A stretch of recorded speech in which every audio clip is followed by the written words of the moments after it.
peoples of the worldwide federated internet. What's good?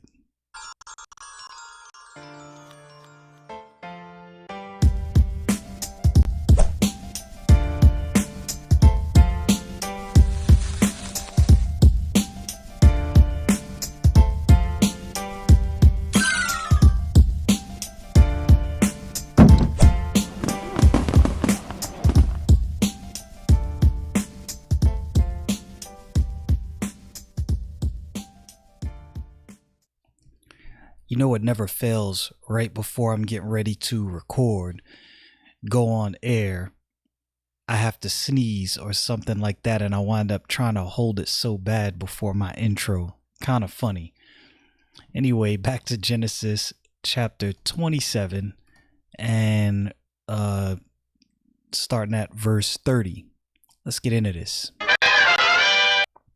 And it came to pass as soon as Isaac had made an end of blessing Jacob, and Jacob was yet scarce gone out from the presence of Isaac his father, that Esau his brother came in from his hunting.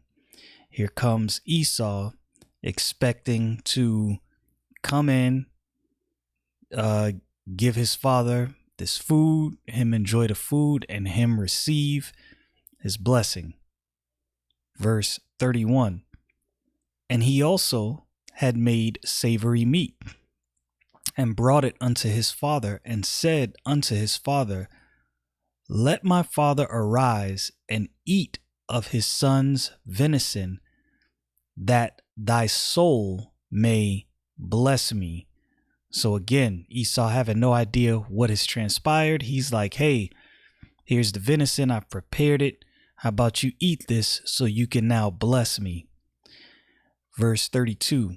And Isaac his father said unto him, Who art thou? And he said, I am thy son, thy firstborn, Esau. Now, we know from what happened with Jacob that Isaac definitely recognized the voices of his sons. Even though he couldn't see well, he knew their voices. So I would imagine in his mind, he was probably maybe a little confused, maybe a little startled, maybe a little put back by what he probably realized at this point has happened. And maybe deep down inside, as I said in my last video, he knew what happened, but he knew this is the way it was supposed to play out. I don't know. All of those things are possibilities, but I think he's definitely shocked and startled right here and kind of broken up a little bit.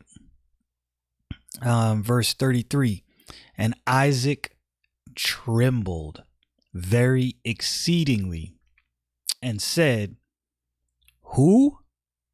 Where is he that hath taken venison and brought it me, and have eaten at all before thou camest, and have blessed him? Yea, and he shall be blessed. So he trembled. He knew, he had a suspicion when Jacob came in there that, I think I'm being deceived, but I don't know what's going on. But at this point, now he knows, and he is trembling. And I'm not quite sure if maybe at this point in a conversation, he wasn't 100% sure it was Jacob, and that's why he's trembling, or if he's just trembling because he wanted to give this blessing to Esau, and now this blessing is given away to someone else. Verse 34. And when Esau heard the words of his father, he cried with a great and exceeding bitter cry, and said unto his father, Bless me, even me also, O my father. A bitter cry is different. There's a cry, there's being upset, and then there's a situation like this, a bitter cry. We've all heard, like when somebody's heartbroken or something happens in someone's life, and things have gone wrong, and things have fallen apart, and there's just something like some gripping thing that's happened. We've all heard that bitter cry. I couldn't imagine I couldn't imagine Isaac hearing this cry, knowing that this is the son that he favored. This had to hit him hard. Verse 35, and he said, thy brother came with subtlety and hath taken away thy blessing. So he knows exactly what happens at this point, whether he knew it in that other verse or not. He kind of, I'm assuming, put two and two together, and he knows exactly what happened. So this is a hard situation for him. Verse 36. And he said, is not he right? Now, remember what I said about names. Now, here's the thing. No verse in the Bible, nothing in the Bible is wasted. No Bible account is wasted. No words are wasted. Things are said, things are placed here. It's for a reason. And he said, is not he rightly named? For he hath supplanted me. Remember, Jacob's name means supplanter. These two times he took away my birthright, and behold, now he hath taken away my blessing. And he said, hast thou not reserved a blessing for me? Now this is what Esau does, and many of us do this. Esau is blaming someone else for a problem he caused upon himself. Jacob didn't take Esau's blessing or Esau's birthright. Esau gave away that birthright to Jacob willingly, sold it to him for a morsel of meat, for some food, for some sustenance. That's something that Esau did.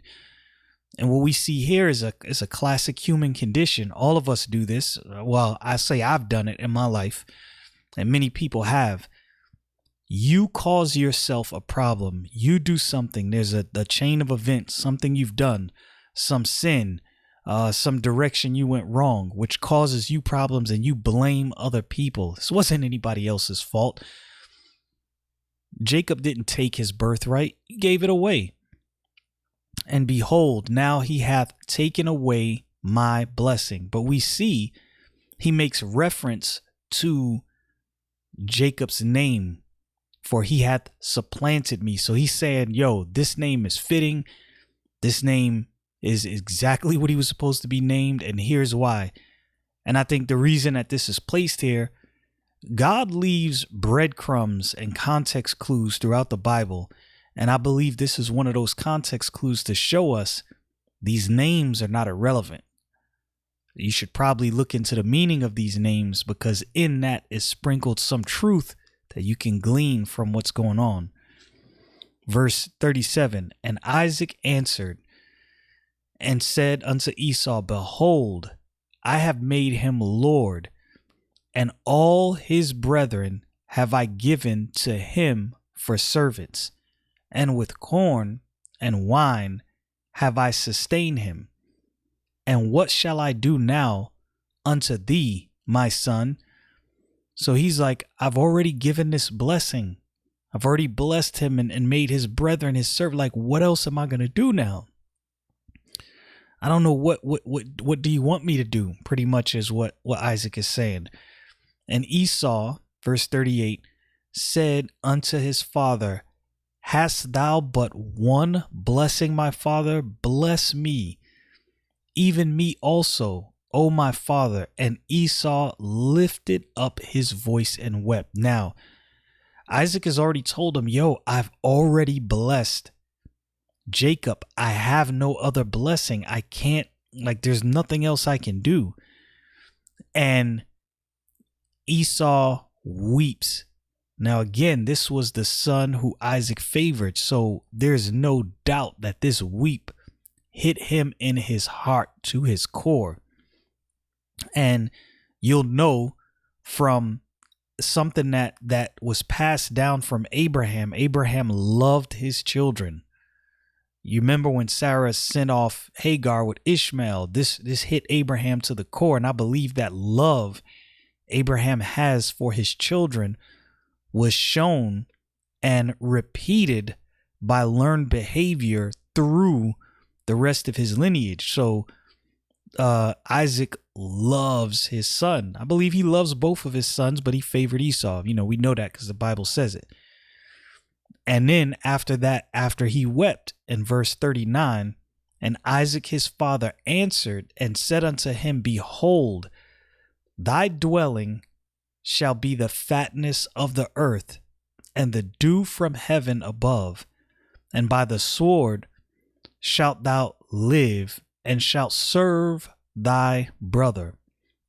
And it shall come to pass, when thou shalt have dominion, that thou shalt break his yoke from thy neck. Now, I did some cross-referencing, and I believe when that yoke was broken is found in, I'm going to go to a couple references. The first one I'm going to go to is the book of 2 Kings, chapter 8, verse 20 through 22.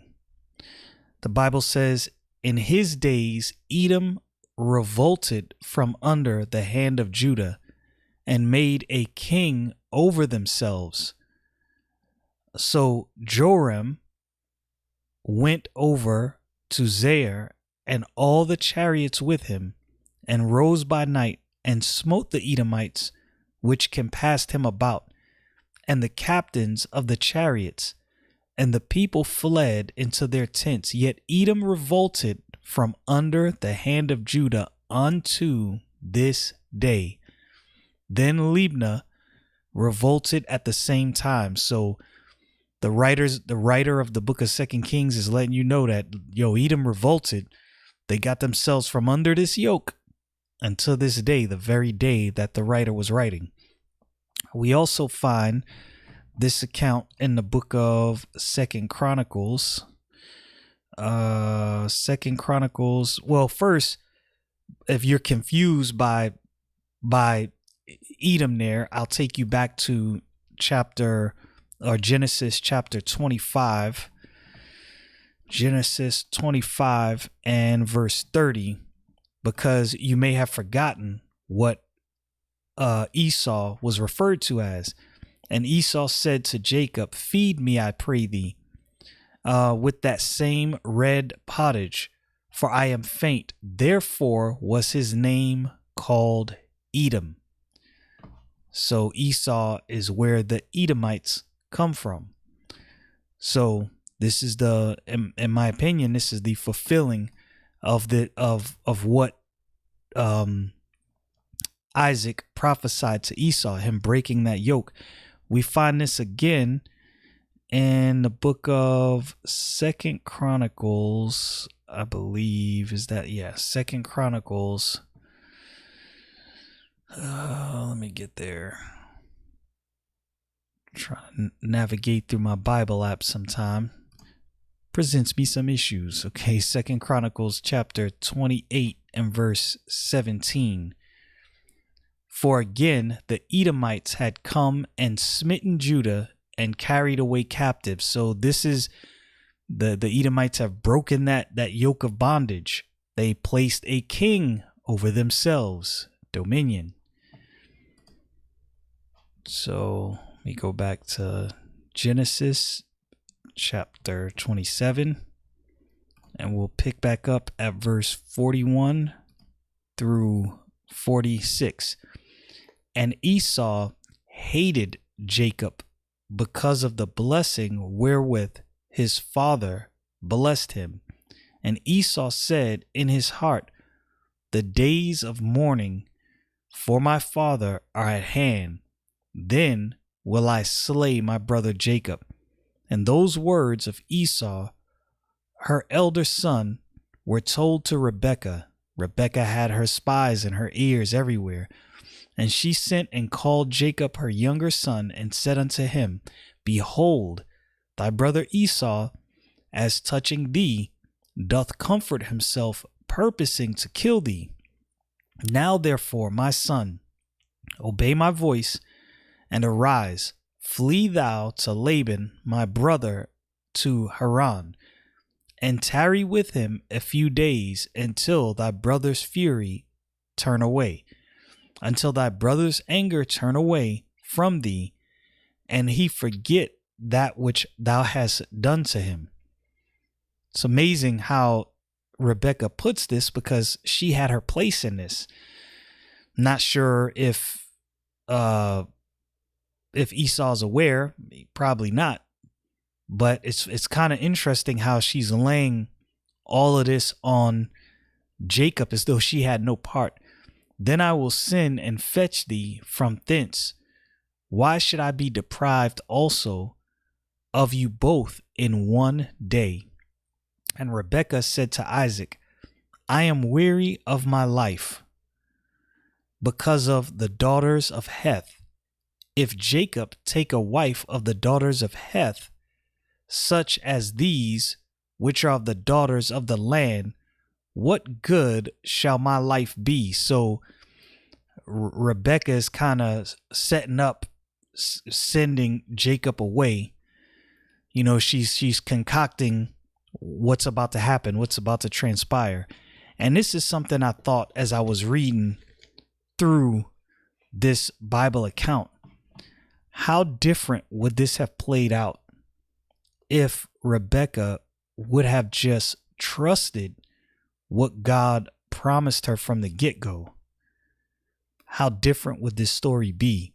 How different would this read? And would we have the contention between Esau and Jacob? It's a probability that we still have that contention, but we see moving forward as we read through the Bible, and we see this time and time again, the fallout and the repercussions of the actions of man. And what I think as I read these things is what the New Testament says: be not deceived, God is not mocked. For whatsoever a man soweth, that shall he also reap. He that soweth to the flesh shall of the flesh reap corruption, and he that soweth to the Spirit shall of the Spirit reap life everlasting. There are consequences to actions, and often because we don't see those consequences right away, we move past that boundary because you've gotten away with it for this long.